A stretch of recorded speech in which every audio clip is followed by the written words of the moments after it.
Okay. Good morning, everybody. I don't know if Pastor is going to be on today or not. If he is, I'm sure he'll let us know. Today's the 29th. We've got snow down here. I don't know what you guys are dealing with up there. Um, but just like last weekend, it's it's going as fast as it came. But it's beautiful. I'm going to start today off. We've been talking about the 10 sayings or the 10 utterances, what we generally know as the 10 commandments. And we've already talked about commandment 1 and 2. That does not necessarily mean we've completed the discussion because, as things unfold and reveal themselves in you, your questions, if you have any, may lead us to still another aspect of understanding of the utterances. So, however far we get down the line, feel free to ask any specific questions that have come up for you. But right now, I'm going to stop and just ask where you're at. And that doesn't mean your location. It means where are you in terms of your thinking and what you've been processing and meditating on and any comments. And it does not have to be about what we've been talking about, the 10 utterances. It can be about anything you've been thinking about. Anybody?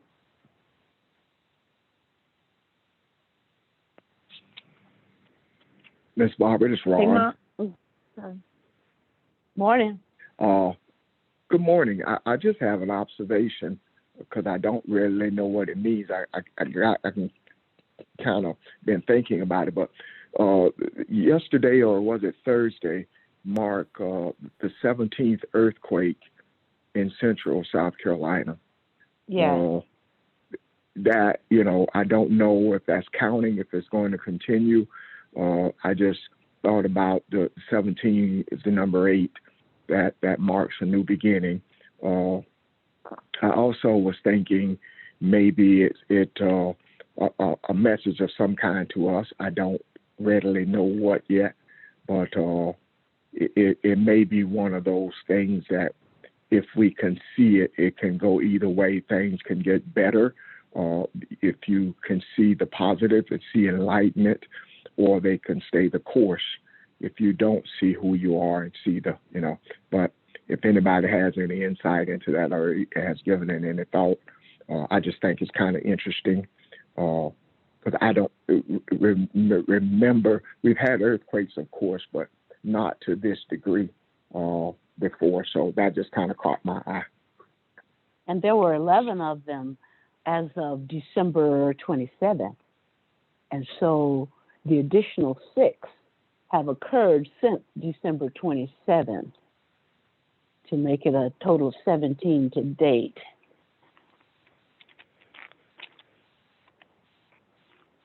Anybody else?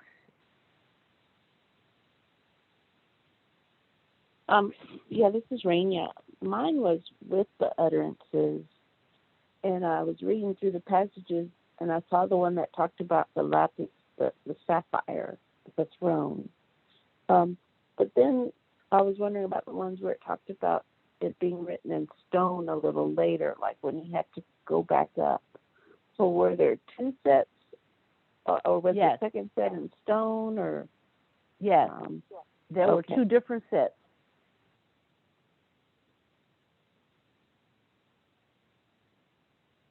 Okay, that was. I was curious how he destroyed the one in sapphire. It said that I think it said he broke. He just threw it down and broke it. When he came down, when Moses came down from Mount Sinai and saw the people worshiping the golden calf, he knew then that the people were not ready for this. God knew that people were not ready for this. Elohim knew, and Moses knew that the people were not ready to receive this and understand it. and Moses, in his zeal, I was going to say anger, but in his zeal, threw the sapphire stone down as he began to chastise the people. And see, the very thing they did was idol worship, which was one of the ordinances, one of the utterances on the sayings of the commandments. So they had already departed even before they started, in a sense.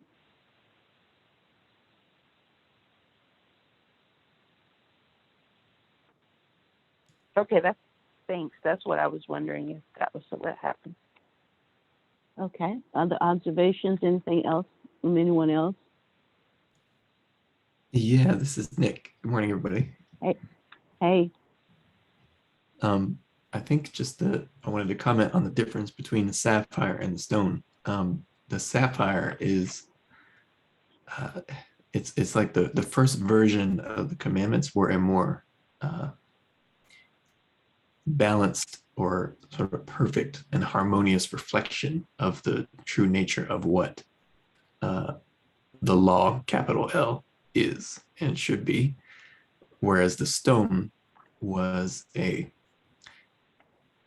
slightly more down-to-earth version of the law that apparently Moses felt was necessary for the people at the time. So I just think it's interesting that there is that distinction, though, as we've sort of stated before, the sort of more perfect reflection of the true nature of the law is still readily accessible to all of us. Are they different, the utterances themselves? I mean, what was written on the sapphire is different from what was written on the stone, and where does the Bible, or where can we find what the more balanced one was, you know? They probably are still around somewhere in Jewish mysticism or Jewish legend, in terms of what was physically written on the sapphire version of the stone, although I have not seen it. But my understanding of it is you can think of it a little bit like the sapphire version of the law contained things that we should do, whereas the stone version of the law contained things that we should not do. If that makes sense. Yeah. The sapphire version was more in the line of guidelines. Kind of like what Jesus spoke about, Mom, where he said that the commandments are boiled down to this: love the Lord your God, and then love your neighbor as yourself. Well, that's the distilled version of all of them, including the 613. But from what Nick was saying, they're seen more as a more esoterical, as guidelines. However, the actual stone ones were more reflective, for lack of a better word, of the hardness of people's hearts, in a sense. And so they were more framed more negatively. I was going to comment on that too. Sorry. Thou shalt not. Go ahead, Audrey. This is Audrey. Good morning. Good morning. I was going to comment on or add to what Nick was saying, but didn't he speak to the people first before it was written on the sapphire? So yeah. So it seems to me it went from being sort of shaking them to the core, written on their hearts, to being written on the sapphire, to being written on stone. I mean, it's like a devolution of things. Yeah, I hear you. To get to where they could sort of take it in. Pretty much. I hear you. Isn't that like us today? In so many ways. Oh, yes. And you know, every time Moses talked to the people, they would say, "All that the Lord has spoken, we will do." I mean, even starting in 19, I think they said that about 3 times. All that the Lord has spoken, we will do. So, in spite of that, and it's just like us too. Lord, if you'll do this, we'll do this. If you do this for me right now, I'll do this, kind of thing. So, if we treat the Creator that way, how do we treat one another? And that's what the sayings are about. It's our relationship with the Creator, but it's our relationship with each other as well. Because distilled, as I think Rania pointed out, distilled in all of this is the fact that we need to love the Lord with everything that we are, and love our neighbor as ourselves. Because in the final analysis, I am my neighbor, and my neighbor is me, and we are, and I am one with God. So in the final analysis, all is one. But as the earth was created and there was duality embedded in creation, as we'll talk about a little bit today, we began to see ourselves as further and further and further away in thinking and our thoughts, and then in a geographical location when Adam was expelled from the garden. Yeah. Good morning, Barbara. Good morning, George. Good morning, everyone.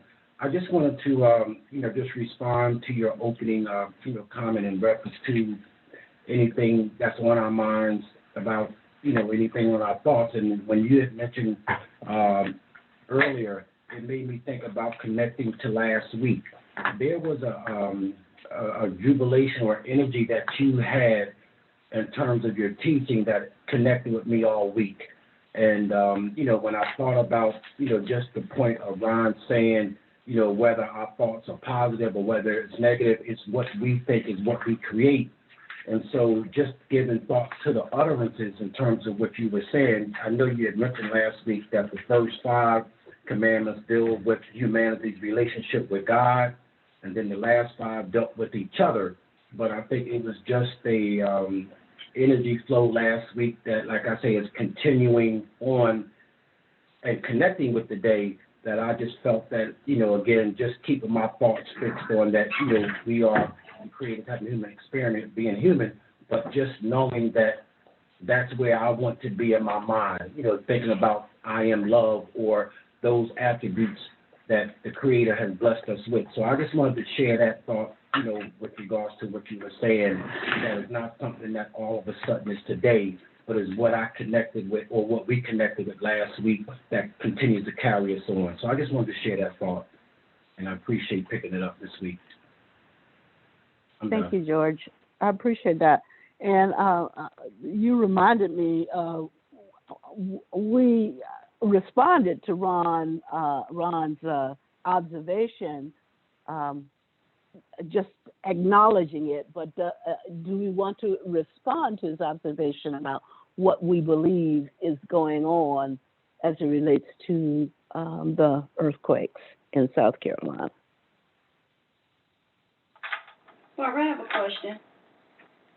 Does the two... Is it before we respond to Ron? Oh, I'm sorry, I missed that. Hold on. I'm sorry. Okay. No, that's okay. And George just reminded me of it. What we believe and what we think and what we utter has the capability and the potential of manifesting. And one of the things with the earthquakes, they have not been large earthquakes, but they have been frequent. And so the earth is simply responding as we are responding to this chaos that's going on. But from my perspective, whatever happens will happen as it needs to happen, as it will happen, and it will happen in light of everything else that's occurring in the thoughts of humankind. And that's not just our thoughts, but the broader humanity, the broader humankind. But my will, aligned with the will of the Creator, is that whatever happens in terms of what's going on specifically in South Carolina as it relates to these quakes will be done according to the will of the Creator.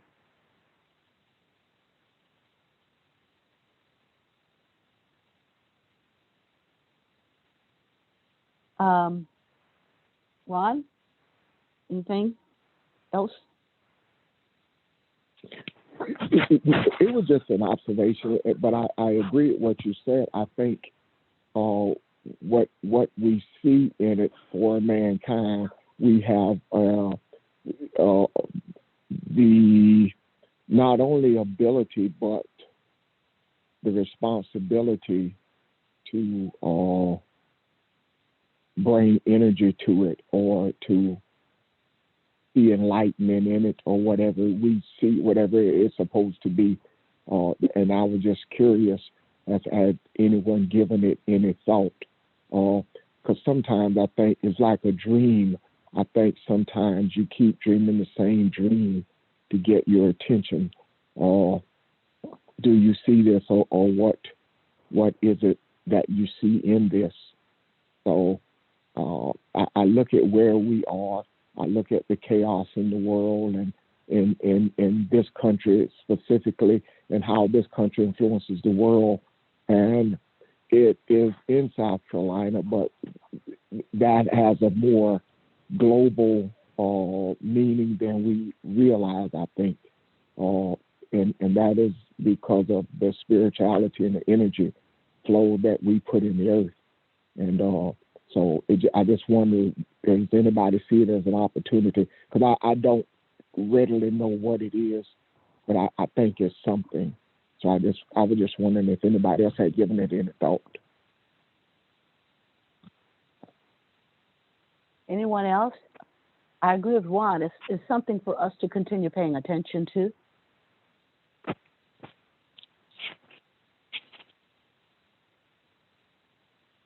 Okay, Evelyn?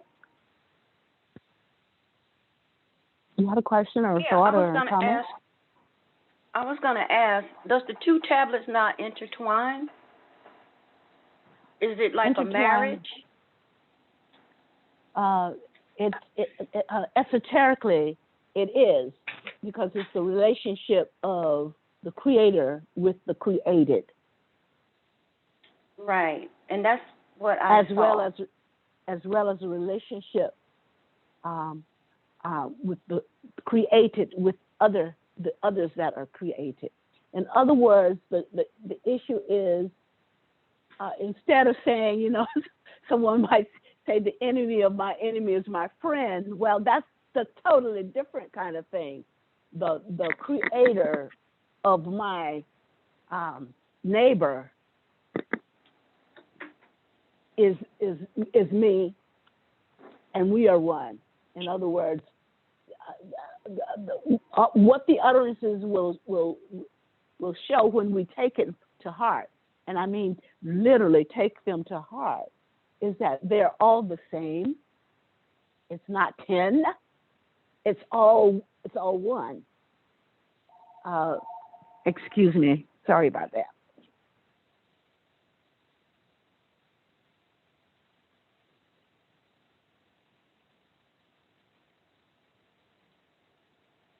Sorry. It's all one. It's all one. So it's like it's a physical the tablets are a physical manifestation of the duality that's embedded in the earth, but the spiritual is also embedded in that duality, and the spiritual always points to oneness, unicity. And so that's part of the journey that we're on, to acknowledge and recognize that unicity. But you're right; it is about everything. It's about relationships. Any other comments about that? About Evelyn's question? Well, I think this happens all the time. I think we don't see things until it's over, it's past, and we see the opportunities missed. And on this journey, I think we miss opportunities. And just as you guys discussed earlier, the sapphire meant so much more. I think that was a missed opportunity. And if you can look at it from these terms, when Moses lost his cool or whatever and lowered himself and broke them, then the tablets were made earthy. So, whereas before, I think the sapphire represented a spiritual essence that they had opportunity to glean, and it was missed. And so if you're going to live in this earthly body and let that be your center, the center of your being, rather than seeing your spiritual side, then I think that's what, and then that's kind of what you guys were saying earlier. I think it just took on a lower tone of the same message, but broke it down to where they were at that time. They weren't able to see spiritual things. Ron, one of the sages even said that Moses was thinking, well, if they will worship this golden cow, will they worship the sapphire stones as if it were God, which means they won't understand the God that they are. So it was a moment when I can't think of another word, but a very spiritual, teachable moment in a sense when those stones, when he threw those stones and broke them, because they still didn't get the picture, and he was concerned about whether they take them, because they were beautimous, ethereal,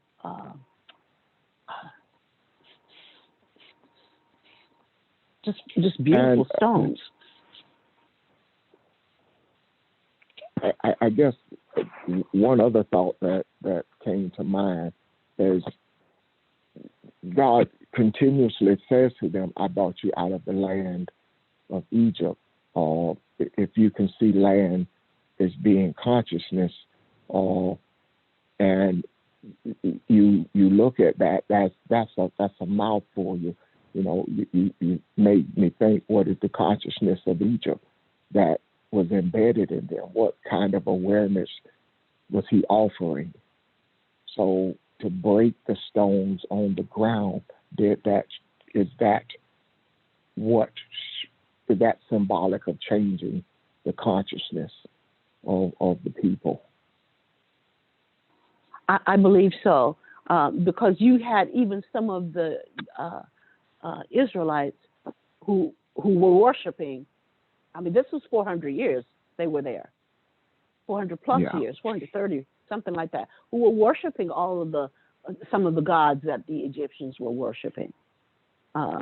So this is a total transformative moment for them, that they were not, they did not have the consciousness to receive the way that it was given. So yeah. Okay. Any other, Evelyn? Where you at? I'm right here, Barbara, but thank you. No. Are you okay? In terms of your Yeah, comment? I'm fine. Yes, Okay. yes, thank you. Sure. Okay. Then we've already talked about utterance one, and the imperative with that saying is to believe that God exists and that there's only one God. There's only one Elohim. Everything else is built on that foundation. And unless we understand that and receive that, and believe that, and know that within ourselves, understanding with any depth anything that follows will not occur. So that was the imperative of the first utterance. The second one would, go ahead, somebody was going to say something. Yeah, this is James Richard. I just Come on. got on. Hello, Good James morning. Richard, how are you? I'm good. Great. The meaning of one God, how did you address that? That Elohim is the only God? No, what I said was the creator, and in this sense, Elohim is the creator. Right. But when we looked at this originally, we said that there was even something greater than Ein Sof that created Ein Sof, the one that has no name, the one that is limitless, the one that is all powerful, the one that has no boundaries, that which has whose name we cannot even speak because it is so holy in terms of being light without boundaries. And so that's the way we initially addressed it. And then we said that from that, Elohim was created, and Elohim created a human. Okay. What I guess what I'm trying to ask is, how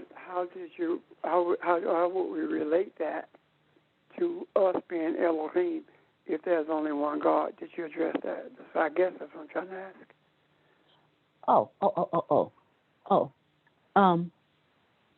Well, Elohim is usually thought to be multiple gods, and that's the wrong. That's not the correct, our most accurate perspective to take. Elohim is one, but manifests itself in different ways. And so people might say this is the God of love, a God of this, a God of judgment, a God what, but it's all one. The attributes are what are seen. We cannot see Elohim. We are the Most High. We can only see the attributes that are reflected or manifested. And so people have erroneously termed the attributes as many gods, but no, it's still just one. One God. Do you have other insight in that?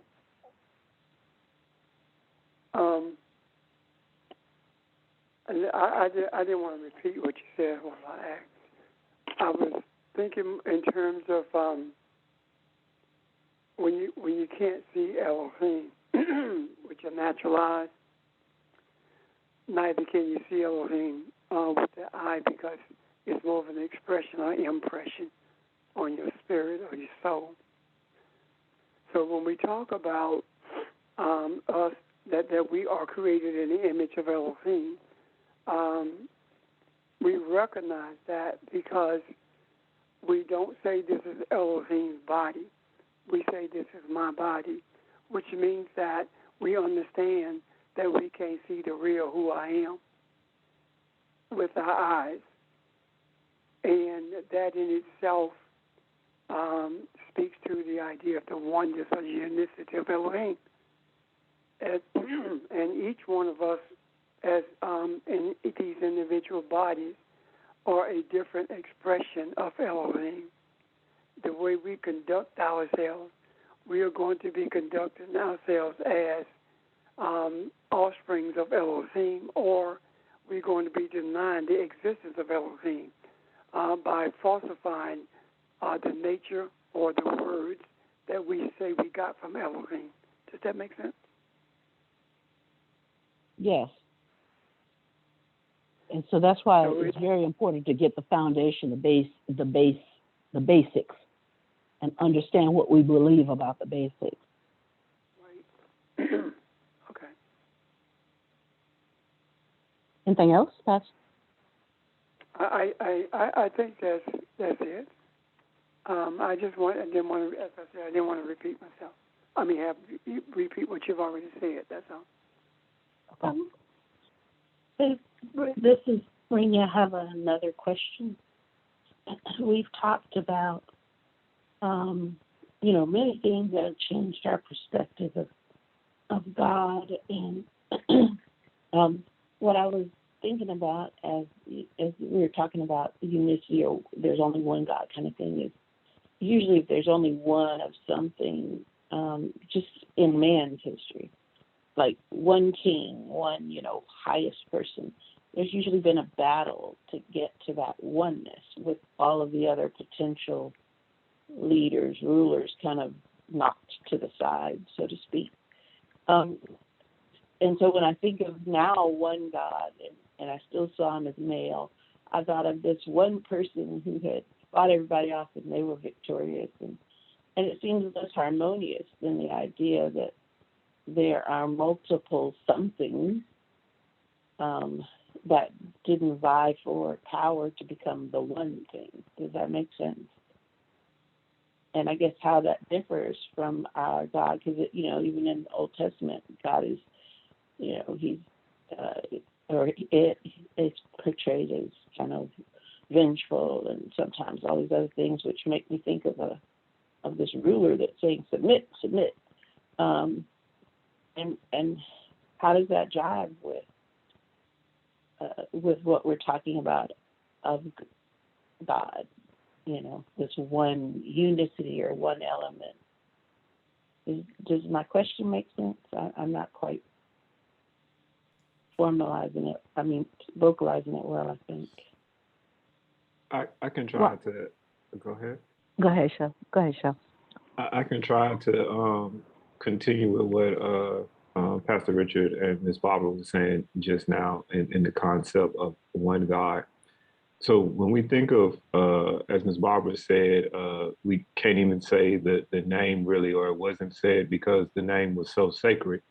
That reason was because also it was impossible to actually consciously understand and see and know all of what God is, and to even try to think of it or even lesser, put it in words, would automatically come up short because it's impossible to put in words the magnitude and everything that exists. So when we think of ourselves as being Elohim and us being manifestations of all that exists, it means that we are made up of those attributes. And as we are made up of those attributes, we are able, kind of like in a much limited way, when you think of the physical body, it is a more so a limited experience to better grasp and understand who and what we are, and to understand and experience God. To try to experience it all at once, it would be nearly, impossible. That's the reason why we have this idea of time. Essentially is to slow things down so we can notice the little small parts. So if you were thinking about maybe taking a walk along some road, a slow walk where you are noticing everything because you have time to look at the scenery and notice all these little small things, versus going down that same path at 100 miles per hour. it would be very little that you would, little small things that you will be able to see and notice and grasp. So in the same way, when we say we're Elohim, we are holy, in a sense, God, of God, but we understand that all that exists is just that, every thing. And so that more so being the source. So we're recognizing the creator, or the greatest, or all the creation as being God. I'm finished. Thank you, Cheryl. Another way to see it also is that I'm your mother. I'm your dad's wife. I'm an aunt. I am a sister. I functioned as a nurse. All of those are different attributes. I function as a teacher, a parent. All of those are different kinds of attributes. But that doesn't mean that each one of those entities is a separate being. All of those are attributes that are part of who I am. And each one of us can do the same thing. There are so many things that we do that show our many attributes. Same with Elohim. Elohim is one, but has many attributes. Now, as my daughter, there are some things that probably came through our biological genes that are enhanced attributes that I have, that you have. I mean, I used to sew, you sew, those kinds of things. The point I'm making is there is the spiritual DNA, in a sense, in us from the Elohim, the Creator. When it poured its this image into us, are those attributes that we manifest and that we reflect. Matter of fact, one person, I'll put it this way, when we were talking about image, that an image was sort of like a shadow, which is the outline or representation of the original. And this is the way the Hebrew mind sees it, though. The Hebrew mind sees that not as an appearance of something, but its function. What does it do as a result of being in the? What is it? What does it do? And so the attributes are the functions, if you will, of the Elohim. And the question is, do we accurately represent those functions? Those functions have to do with Elohim's purpose, the thoughts, et cetera, its goals. And if its goal is to show everyone the Elohim that it is, are we manifesting part of that function in the image that we are of Elohim? So I hope I have not made it more complex by addressing it that way. Thank you, Sheldon, for your way of addressing it as well. May I just... Pastor, can I let Sheldon? Because I saw something when both of you are talking. Oh, okay.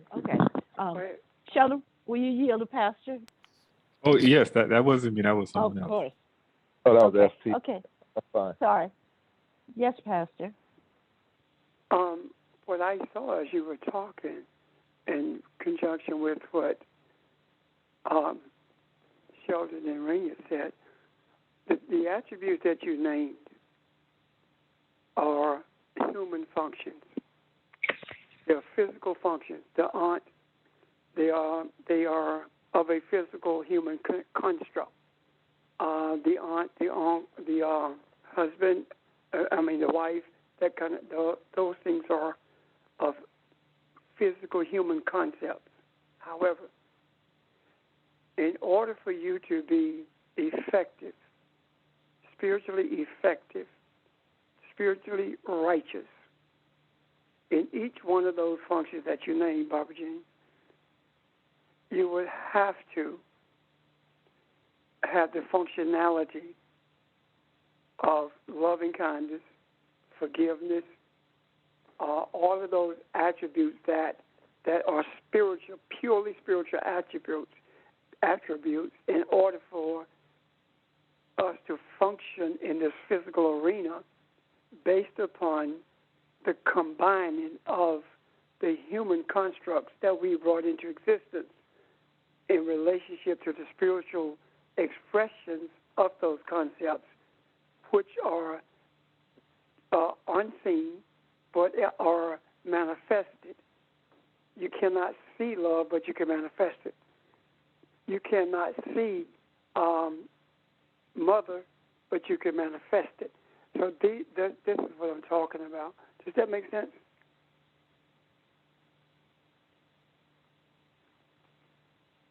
Hello? Yes. Yes. Okay. So Deputy here So what I'm saying actually, I guess, is that all of the titles or all of the functions we have in the physical arena has to be guided by all the functions that we are in the spiritual arena in order for them to be expressive of Elohim, in order for them to truly be human. That's it. Thank you. Gotcha. I was going to add something there earlier in between. This is S.T. Ron and Sheldon and what you said, Barbara. Yes. I was just thinking about what you talked about last week, too, and how all this relates to the ego. The one thing I wanted to add or just kind of bring up is the mastering of those aspects. And I think I was talking to George or somebody earlier this week and just giving an example about, when you master those attributes, if you can imagine that we're on an island and we're stuck there, we're having to start over, civilization, whatever you want to call it, and each one of us, we have a combination of attributes, but one person's a carpenter, one person's a great hunter, and we're just using these physical things. One person's a great cook, and so we all put our egos aside and say, okay, this is what we're going to do for the benefit of the group on this island to develop and grow and build the island up like it should be. And it takes managing the egos, and at some point you may get tired of being the full-time cook, but then Rev says, well, he can cook, but his cooking is not as good as someone else. He burns the food or whatever, and so, but his ego wants him to say, well, I can do this. So the things that we do well collectively are so much stronger than someone who hasn't mastered one part of the craft that they're trying to get involved with everything, and that's where that control comes back when the ego is set aside so that the greater good is achieved by using our most mastered skills, and then we learn to master or become proficient in developing the others based on the people who are around and collectively help us grow. But I was just wanting to add that mastering part of the different attributes, that we're all not like able to extend the same amount of grace at the same time. But if I see you master that elevates my level of grace or it helps me balance in it. So sometimes we have the attributes, but we haven't mastered them yet. And so that's why we need each other, if that makes sense. That does. That resonates. And when you said for the greater good of all, we have to put our ego in check, if you will. In other words, we have to be the master of it instead of it mastering us, to know when to do that and when is the appropriate time to do that and how to do that, so that we don't murder someone. In other words, murder is not necessarily to take somebody out literally, but it can be murdering, it can be taking out their reputation or taking, in other words, we've got to be able to balance all these things. So yeah, I follow you, S. Rainier, let me check in with you and see where you are, since I think you, go ahead. I asked. Go ahead. Rainier's question had also, I heard something in there that has to do with discipline a little, and S answered part of it in a way, at least how I see it. Whereas we, without knowing who God is, see things as us being punished, or you're going to do things this way.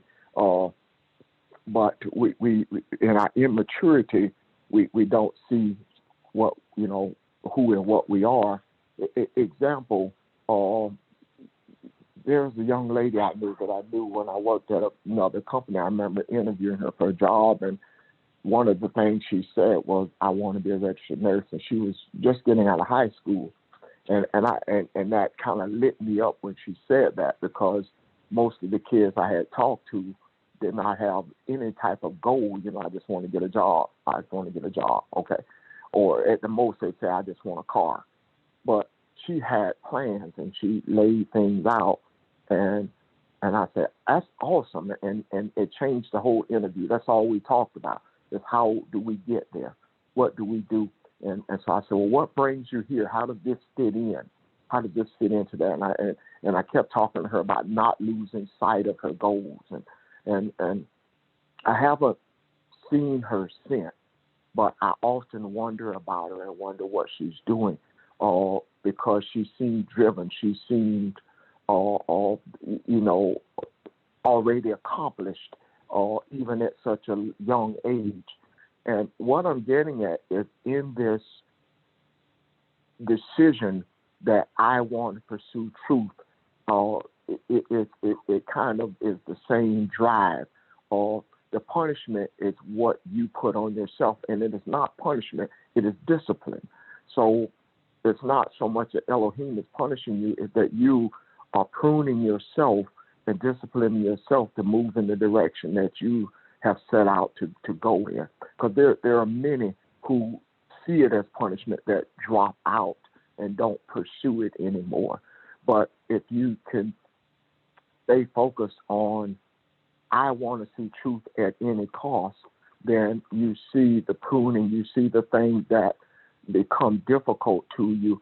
And as Elohim, as FT just said, you see it from a different perspective. If you grow to the point where you see the betterment of mankind, even the betterment of self, and you see that there are some things that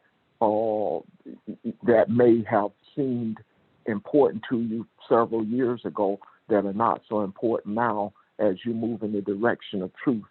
So it changes your perspective of things. It certainly can change your perspective of self as you get to know who you are. You also get to know that portion of self that we say is Elohim. I'm done. Thank you, Ron. Rainier, where are you at, given responses from several people? Well, what I'm hearing is we're also still in some ways shaping or understanding Elohim from our own experience, because that's what we have. Like even with what Ron said about the discipline aspect, it's what we have. Of how we experience or see life. As everyone was talking, what I thought about was partly like if someone has a divided mind, think of schizophrenia or something, which is kind of extreme, but maybe someone who feels like they are more than one of themselves. The fight is to find your central self, your one self, not your many selves. And what I was thinking about with God was we focus more on the one of God as opposed to allowing the many of God to be. Like you talked about being my mom, but a wife, but all these other things. I see you and I focus on the one of you as opposed to allowing you to be the many of who you are. So if that makes any sense, it's the sense that the oneness of God doesn't rule out the many of God. And it's not about this king who defeated everybody, or my mind defeating all my other aspects of my mind to be who I am. And I wonder if the harmony isn't allowing the many, and it not ruling out the one. Does that make any sense? That is the part of the goal, to balance and to harmonize the many, because if you for instance, some of the aspects that we talked about from the Tree of Life, love and loving kindness, balanced by judgment, and if it's said that there were other worlds that were created that before Elohim created this last world. One was a world of love, and if you have so much love and love goes unchecked, then people are likely to do anything they want to do in the name, quote unquote, of love. On the other side of that, if you had a world with just judgment and severity, people would not grow. They'd be stifled. They'd be crushed in terms of their goals and aspirations, and punishment would be immediate. So that therein is what we are doing, the true balance of both these aspects, which are both needed, both which are essential to molding and shaping the character of the Elohim that we are. That's the power of the Elohim, to be able to mold and shape and not be constrained by, okay, God did not give me free will, so I got to do it this way. That's not what we're talking about here. The free will portion of it is part of the beauty of the Creator allowing us to create. And in that creation, we have to assume responsibility and accountability for balancing those aspects, those attributes of who we are. We have a physical, a mental representation that manifests physically of the divided mind when we talk about things like schizophrenia, and that's because it's pathological, because the individual does not have the control of those two aspects of self, and there may be more than one entity speaking to it within its body. So there is a physical manifestation of an unchecked, out of control kind of energy, but that's not what we're talking about. We're talking about the Creator that designed us so that we would be able to control those different aspects, to balance those different aspects of who we are. Barbara. Yes, sir. When Raina was talking about how she sees you as mom. However, when she sees Dad, she sees a different personality. So what she's actually seeing is I am. What she's actually describing was I am. I am what you need me to be when you need me to be it. Her I am is I am.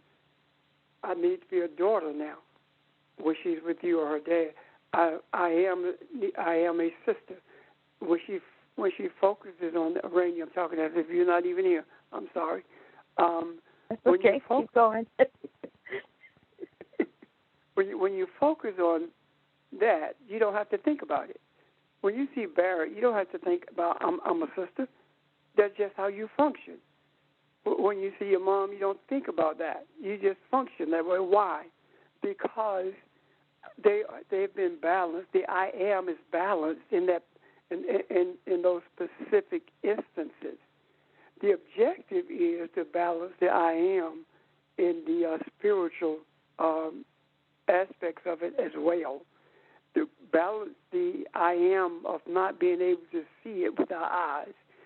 You respond to Barrett as your brother because you hear his voice or you see his face. Those are physical things. When we respond as Elohim, the difficulty in that is this. Regardless of what your brother says, you still love him because he's your brother.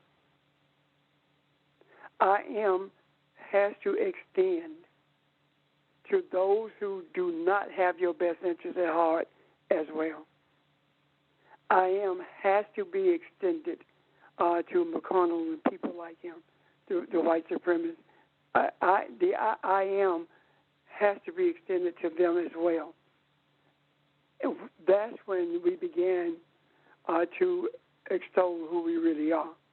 When we are able to balance those, what we call external relationships, when in reality they are not external at all. They are just a different relationship than it is that we have with those who are close to us. You get that? That makes sense, right? Yeah, so that what that says to me is when we're looking back at our first talking about the nature of God, or Ein Sof, is that there are many because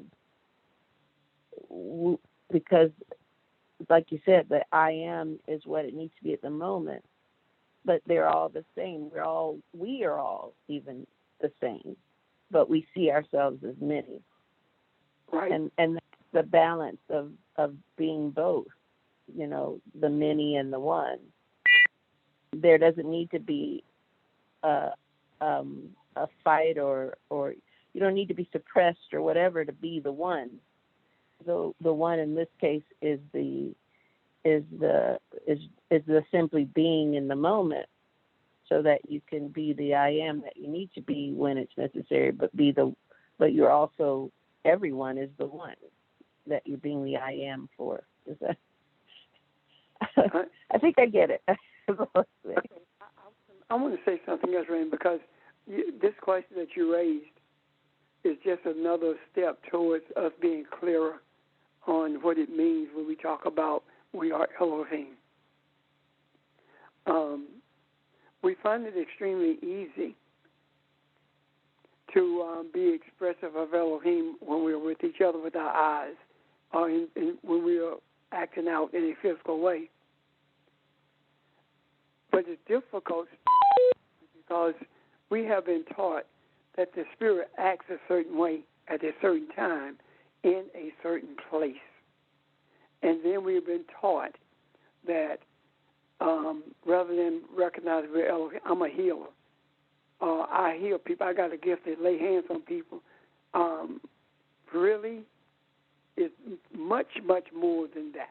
This whole concept of that is different than what the scriptures are talking about. So what I'm saying in essence is this. When we learn to function as easily spiritually as we do as humans expressing spiritual concepts, then we are actually functioning as I am, as Elohim.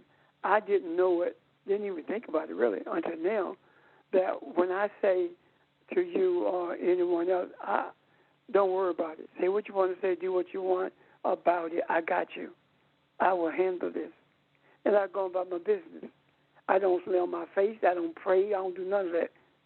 What I've actually done is become to you what you need me to be at that moment. And that is expressive of who I am.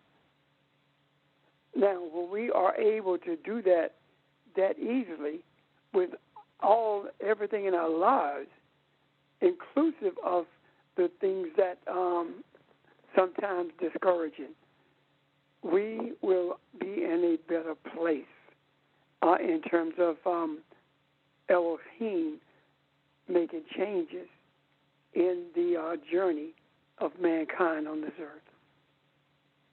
Is that clear? It's clear to me because what I heard you say is that you gotta know that you know. You can't be second guessing yourself.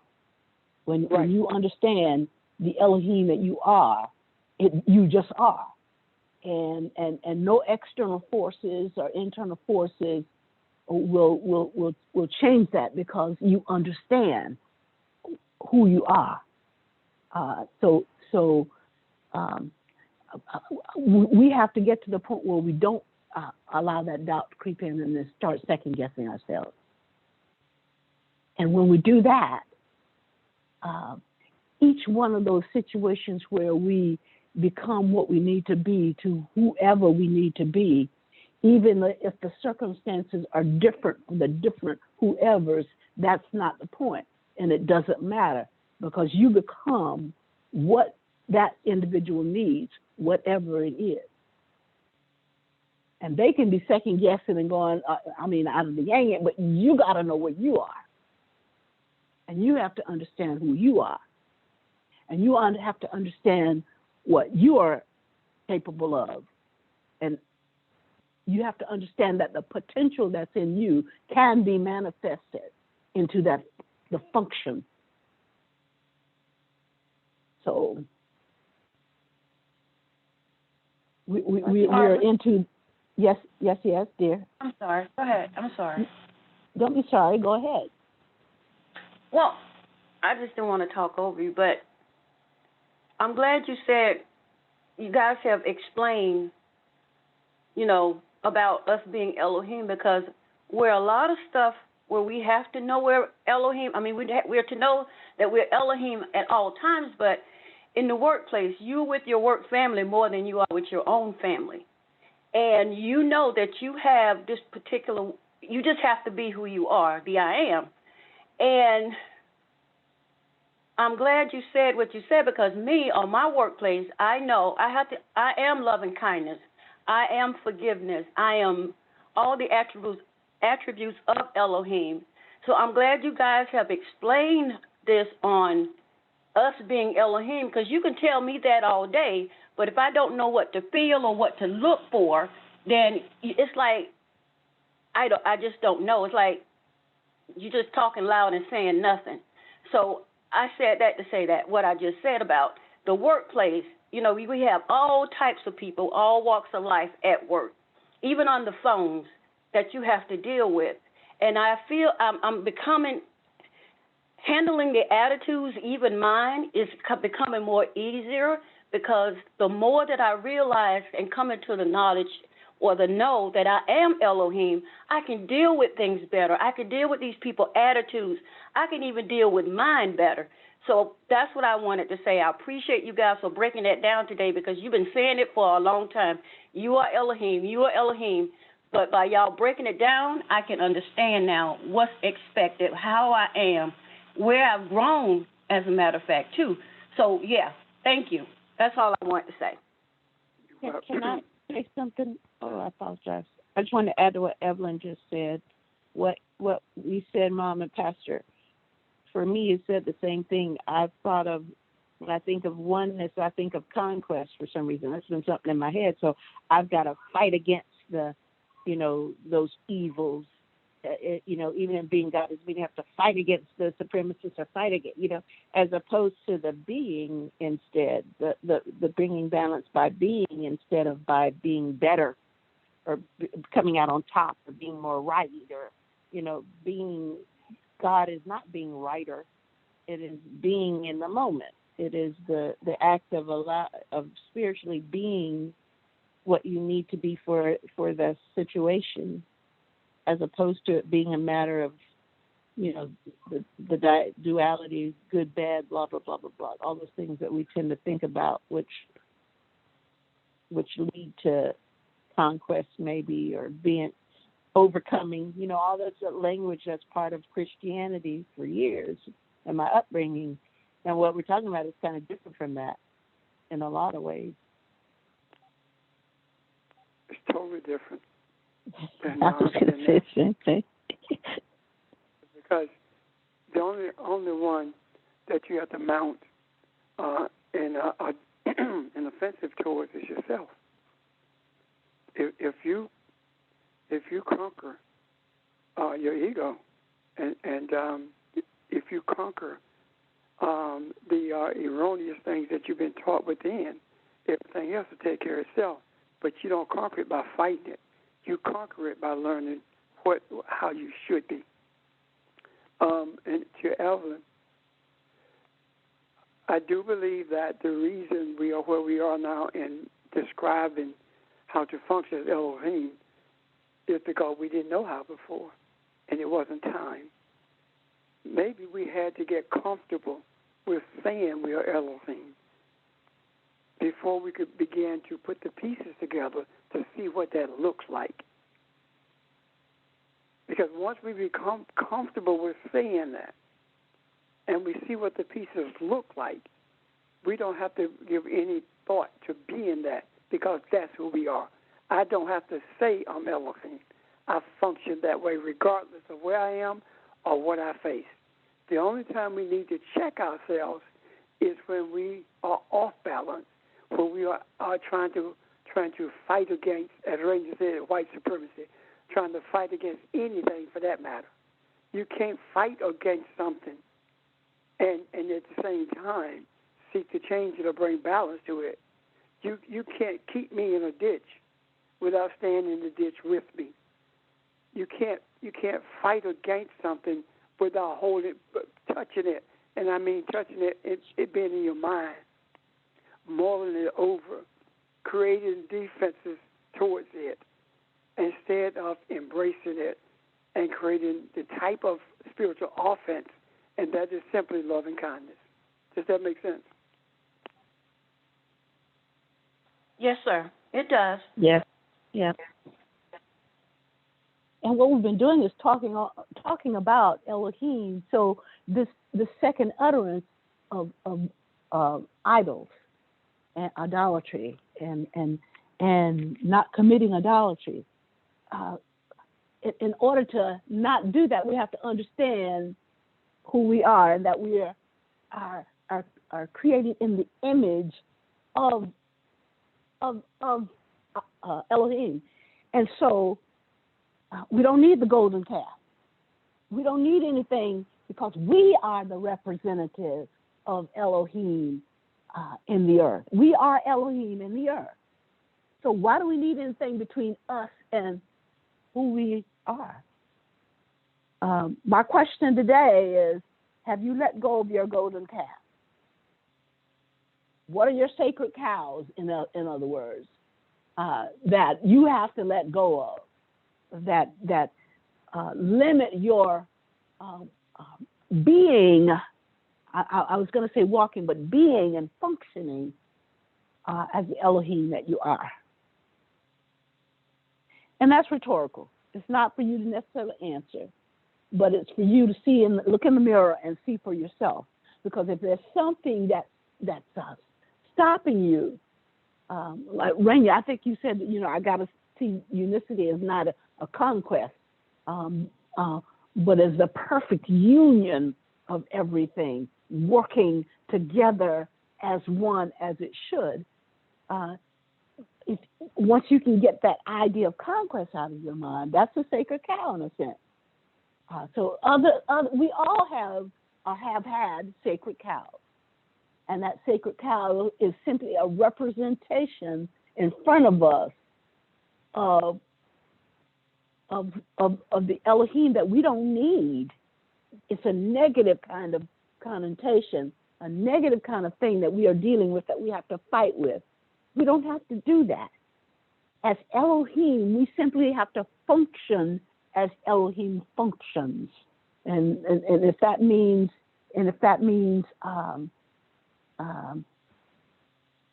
just going and holding somebody's hand, you don't have to even say anything when they're ill. Or if that means not allowing your ego to be uppermost in your conscious, because as we have continuously said, ego is not a bad thing. But think about this: nothing is bad in and of itself. It's what we do with it, how we think about it, or is it right for its time. If everything created, if the Creator created everything, good, bad, whatever, then that means nothing, absolutely nothing, is bad in and of itself.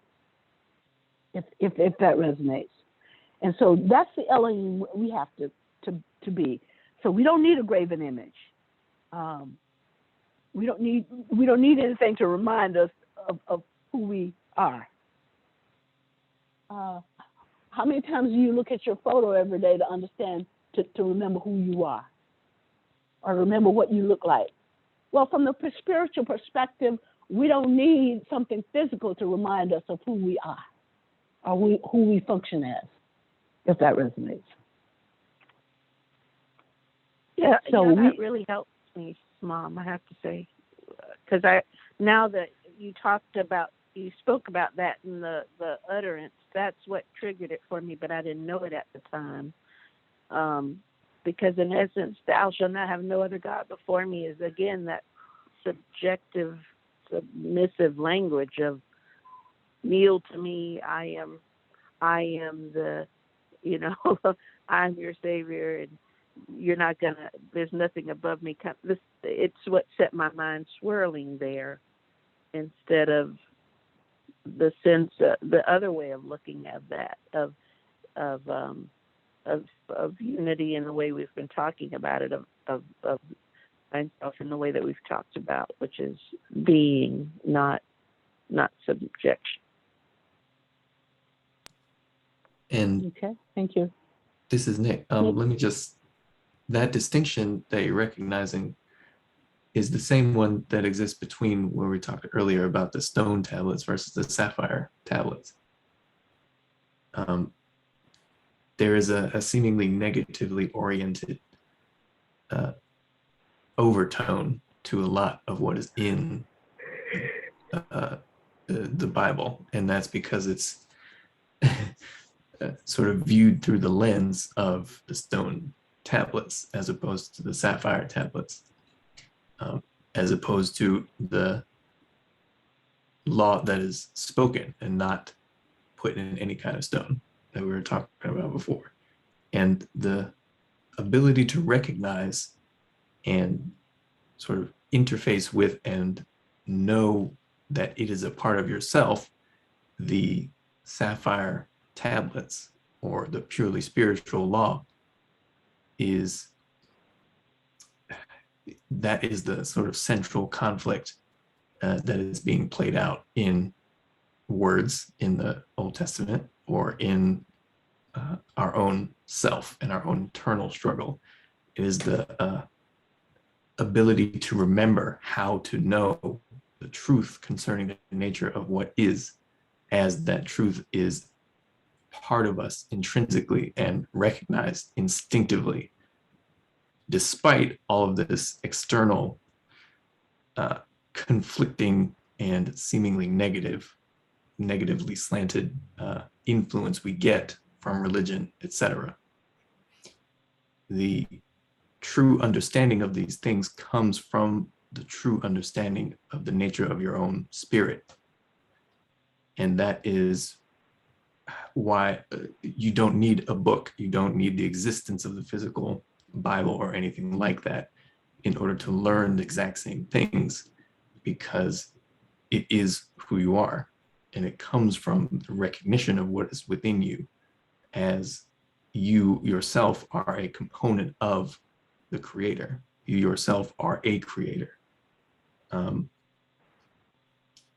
So that is why, just to sort of bring it full circle, well, tie it back to something else that was said in the New Testament, which is what Yeshua said, "I did not come to abolish the law, but to fulfill it." He lived in seeming conflict, in seeming opposition to much of the religious practice. But that is because he lived the reality of the law as it was perceived, as we can perceive it through spirit, because of whom what we are, as opposed to what is written down, which is negatively colored in a lot of cases. Just like Pastor Richard was talking about, the conquest is you conquesting your own lower self, your own selfish ego, the aspects of self that prevent you from being able to perceive and be aware of the true nature of your spiritual connection to truth. And that actually applies to Islam as well. Jihad is that exact same concept, although distorted in the same ways that it is in Christianity. But I just wanted to point out that what we're talking about is that exact spiritual recognition of the distinction between the true nature of the law, capital L, and the law as it is written and influenced by those who write it. I'm done. Thank you, Nick. Thank you. And especially thank you for that reflection back to that discussion about the tablets of sapphire versus the tablets of stone. That I think that makes it clear for a number of us.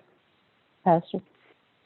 Yeah, I want to look at something also that on the heels of what Nick said. When we talk about Christianity, there is a certain discomfort in when we talk about how negative it is and how antithetical it is, how there is nothing in the scriptures that justifies Christianity. Now, we can say that about Islam, and people on the phone would be very comfortable with that. However, what we said about Christianity, you're uncomfortable. The question becomes why? The discomfort comes from identity. If I lose my Christian identity, then who am I? When you conquer what you identify as your Christian identity, then you will know who you are. However, until then, you will not be effective as Elohim, because you cannot serve the master of Christianity and be who you are at the same time. You're going to have to rightly interpret the law, as we are making every attempt to do now, in order for you to become effective and functional as Elohim. You have to be comfortable in knowing that Christianity is just as distorted as Islam and just as violent as Islam has become. Never forget that when this country went into Iraq, the first thing out of Bush's mouth was our conquering Iraq. The same word used in the conquest of many nations, with the Christian flag being the banner under which it was fought, so under which the wars were fought. So please get comfortable with understanding the true nature of what we call Christianity. Thank you. Thank you. Does everybody, when you were talking, I was thinking about understanding the Elohim that we are, and what I felt was I don't even have to. It's a freeing experience, if you will. I don't have to be shackled by any aspects of how Christianity defines or tries to define me, or any aspects of how Catholicism, I don't have to be shackled by those definitions and prescribed religious boxes, because the Elohim it's much more than that. And so understanding that I don't need the idols of religion or the idols of the communion table, whatever. I don't need those idols to define the Elohim that I am, and that is so freeing. And I believe that's what the Creator had in mind when He began to give us these guidelines, these utterances, these sayings. I want to free you all. You've been freed from Egypt physically, but now I've got to free your minds and free your souls and free that spiritual part of you that has been bound and chained. And in order to do that, you got to know who you are. Know that I am one and that I am the creator of everything. Know that I created you, that Elohim created you, and that you are one with Elohim. So it's freeing to me. And if we look at the commandments in that way, I think that's what the aspect that Nick was coming from, the perspective that he was coming from when he was talking about what was in the stone, in the sapphire versus what was in the stone, because those, as Evelyn pointed out, were they reflective of us today, the stoniness of heart and those kinds of things versus understanding who you are spiritually from a spiritual. So I feel very, very free in terms of not being bound by vestiges of any physical word to define me. And I don't know if that resonates with other people, but it's really resonating with me as we talk about idols and idol worships, because that says to me that now that I understand this, now that I understand the function of the one in whose image I'm made, I understand that I'm the authority in the earth, and that anything that I create as an idol is an affront not only to the one who created me, but it's an affront to me because of the divinity that I am. It's an affront to me because of the divinity that I am. So if I cannot worship anything that's below the divine in myself. Once I have that understanding that I am divine, I cannot bow down to anything that's below the divine in myself. So the commandments or the utterances are not just for us as it relates to the Creator, but it's for us as it relates to the divine one, the divine part of who we are as well. I don't know if that resonates, but that's what I'm getting at.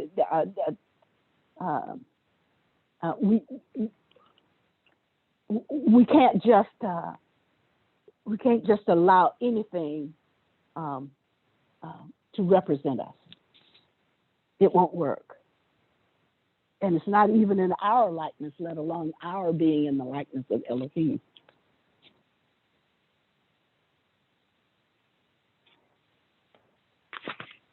Miss Barbara, can I add something to that I hope of course adds to it anyway, enhances it. That fourth verse there, you shall not. The first part of that really stuck out with me even the other day when we were looking at this. And you shall not make for yourself an idol. You should not make for yourself an idol. That is speaking to Ron. And it also speaks to Barbara. It also speaks to Sheldon and Audrey, and it speaks to us collectively, but it speaks to us individually as well. I look at this and I see the masculine and feminine aspect of who we are. And those things are so interchangeable till sometimes I think we don't see it or we miss it. It's very easy to be seduced by thoughts and feelings and things that we've been told make sense. Your ego, your status in the earth, your position in your family, the way people look up to you, your bank account even. But most of these idols that I think is referenced here are not necessarily material things. They are not necessarily exterior things. How we see ourselves, how we separate ourselves from others. And those things will allow us now to seduce us. The funny thing about being seduced is it brings about a sense of pleasure. It brings about a sense of comfort, even a sense of protection, and it feels right. It feels right. So when you do see truth, you don't recognize it is that much harder to unshackle yourself and be defined by truth, as you were putting it. So I just agree with everything everybody said.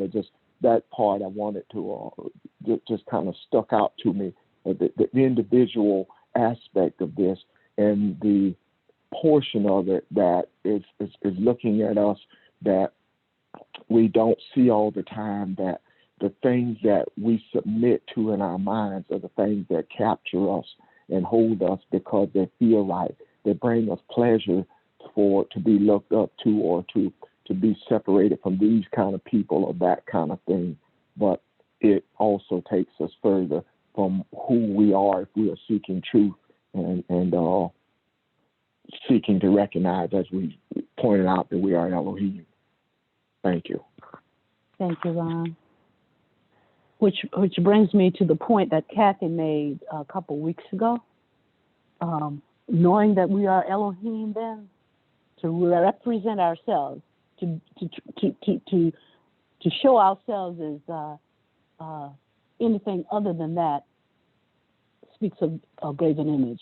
To call ourselves inferior, to call ourselves poor, when there is no lack in the Creator, and I am in the image of the Creator. So I have no lack. To call ourselves unhappy, to call everything like that would be an untruthful image of Elohim, and I am Elohim, and so that's why those words and what we think and what we say to ourselves, that is anything below the divine in us. If we adhere to anything below the divine in us, that's an idol or a graven image for us, and we know we still have the spiritual work to do if that's the way we see it.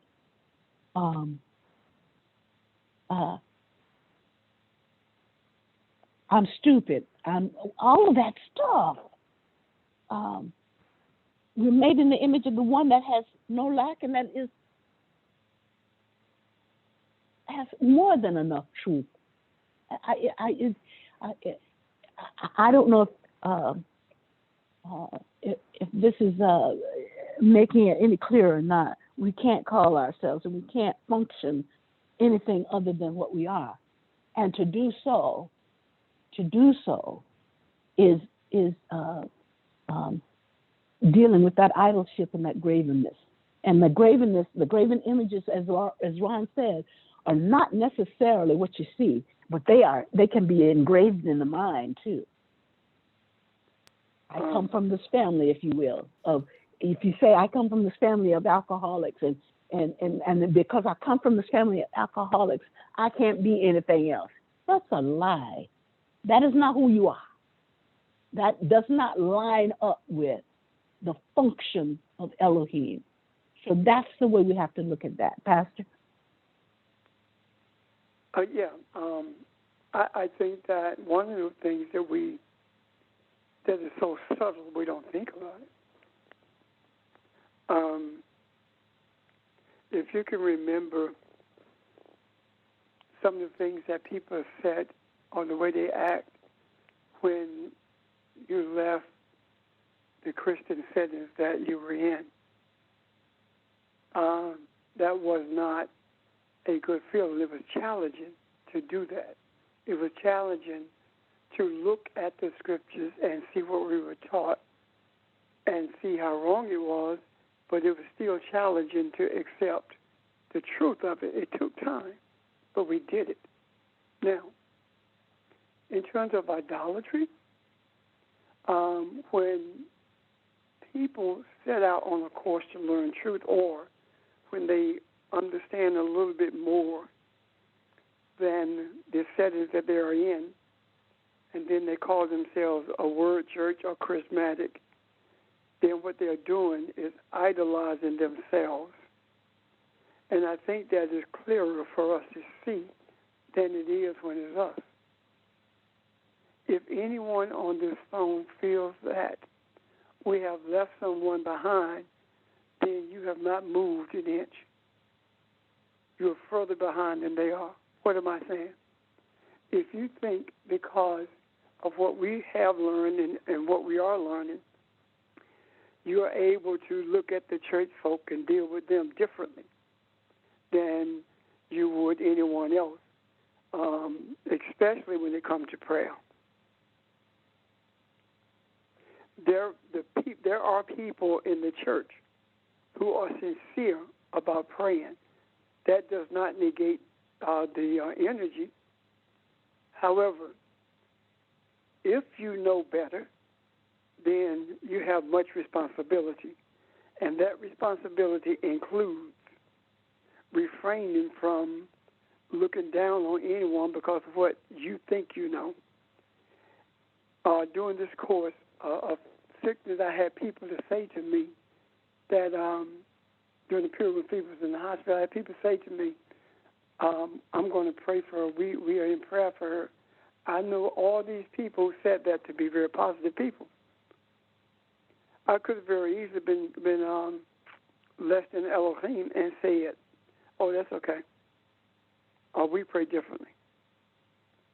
That's less than who I am. That's idolizing myself. However, I know that their intentions are well.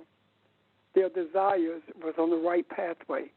And if the intent is there, the desire is there, and I understand the flow of energy, then, as George said, energy flows as your attention goes. So my attention is on what they have said they want to do, what their intent is. And that way, I am able to direct the energy in a different way than what it has been directed in the past, all because of their intent, their desire. The responsibility for the way it's done is not on them, the people in those pews. The responsibility is on the shoulders of the leadership in that setting. And that is why James talks about not designed to be a teacher. That's why it talks about when you're responsible for teaching people and you fail to do it, then you will be beaten with many stripes, meaning that you are going to face continuous obstacles because you are not applying yourself as a student so you can become a teacher. Is that clear? Yes. Yes. Yeah. Yes. So we have to be very, very careful about how we look upon the people who are in the setting of where we were and how we respond to them as well. Thank you. Thank you.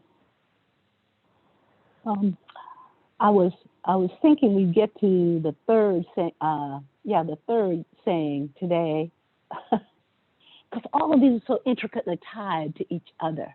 The first, the second, the third, and then you will see the fourth, and then you'll see in the fifth sort of like a transition, if you will,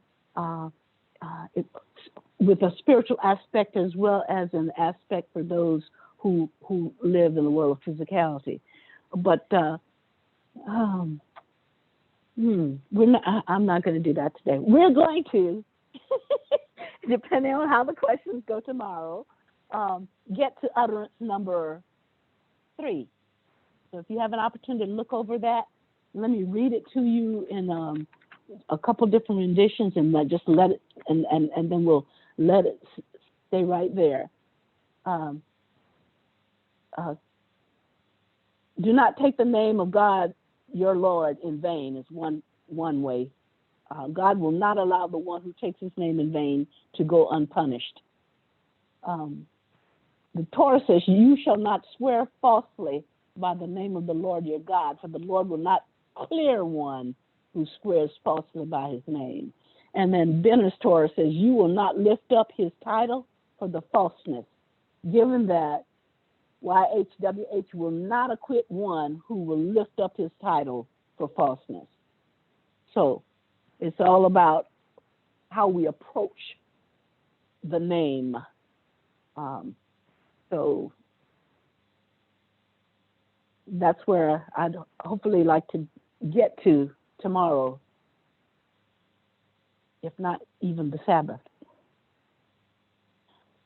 Are there any other questions or comments about anything that we've discussed today?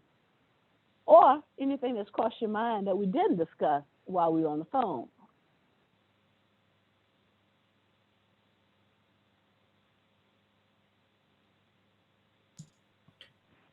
Okay. Not for me. Alrighty, then thank you for your participation. Thank you for your questions, because the questions are what drive what we do and what we do, what we say, and how we function, if you will, because they say that there is the questions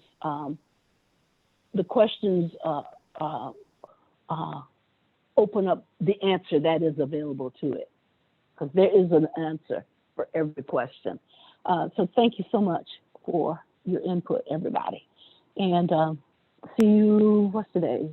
Saturday. See you tomorrow at 11. Figuratively and Thank you. spiritually. Okay. Thank you. Thanks. Thank you. Thank you. Bye. Bye. Talk to y'all tomorrow. Bye. Okay. Bye. Bye.